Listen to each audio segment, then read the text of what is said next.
Hey guys, welcome back to my channel. Today we are talking all about meal planning.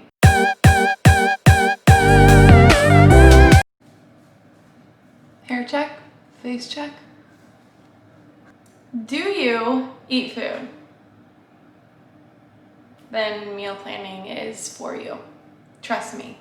You do not have to be a mom, you do not have to have children, you do not have to be married. Anyone can and should meal plan because it will save you a ton of money. And who doesn't want to save money?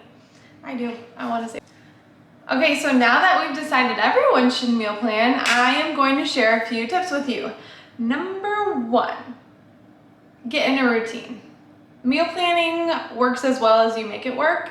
And while it's not exactly fun, it's not hard either.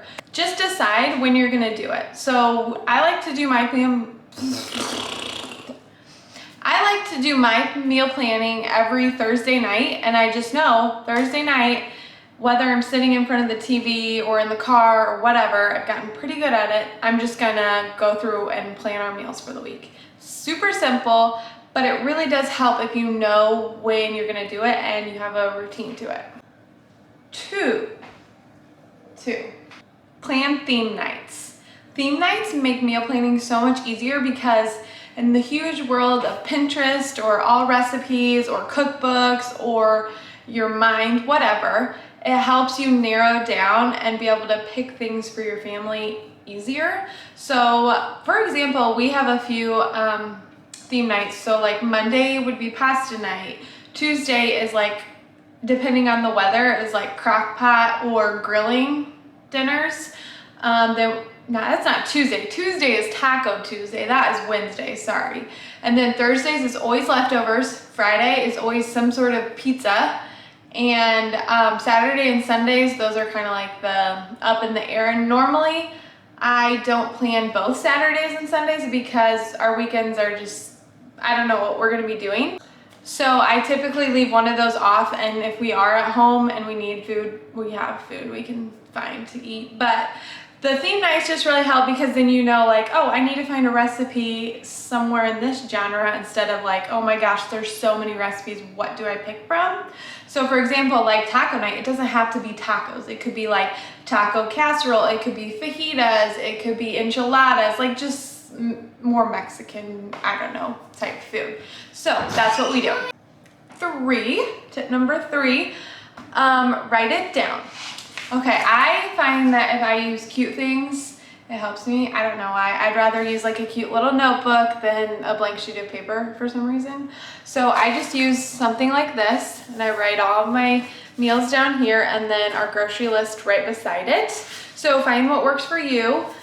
I am not an app person, but if you are, then use an app. It really doesn't matter. But I find that like writing it down or typing it or whatever helps because then everyone knows what's on the menu. If you have a meal planner that has like the days on it, don't get so caught up on making that dish on that day. Some days you just don't feel like making or eating Mexican. So pick one of your other days. It's not the end of the world if you switch things around. It's just a little guide to help you find meals to cook. 4, don't overcomplicate it. Seriously, that is like the biggest mistake is you go on Pinterest or whatever and you see all these amazing recipes and you think, oh, I need to cook that for my family. I am less of a cook or less of a mom or whatever if I'm not making real good dinners that are all organic, have all the food groups, whatever. No. Just make some dinner and put it on the plate for your family. If you're someone that likes to make hamburger helper all the time, then write hamburger helper down. There's nothing wrong with that.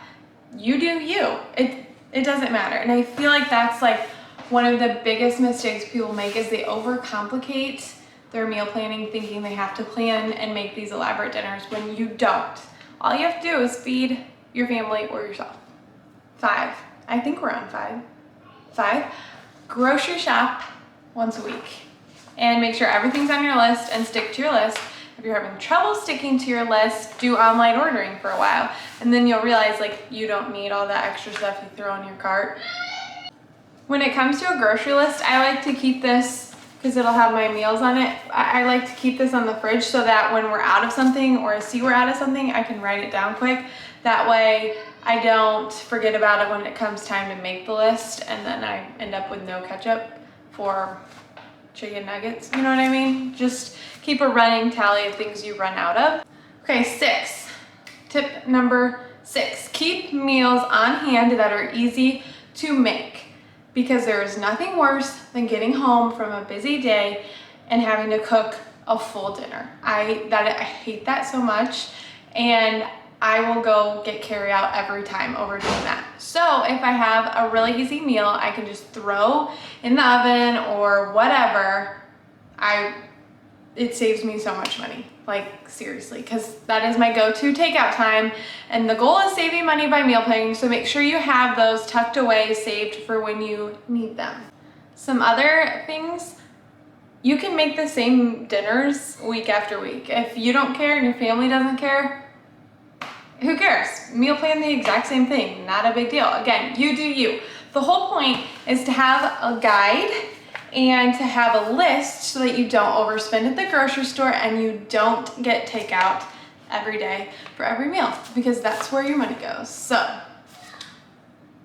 another little tidbit, if you are struggling on recipes and what to put in your meal plan, ask your family members. Tell them each that they get to pick a day and see what they come up with. So see what your kids want, see what your husband wants, and then throw it on there. And then it's not all on you if nobody likes it because they picked it. So that helps too. You don't have to do it all yourself. So those are some of my biggest tips for meal planning. If you want more tips or ideas or more meal ideas, you can follow me on Instagram, minimalist.motherhood, or subscribe here because I will have lots more videos talking about budget eating and budget meal planning and all kinds of budgets and motherhood stuff. So subscribe below and follow me on Instagram. Thanks for watching.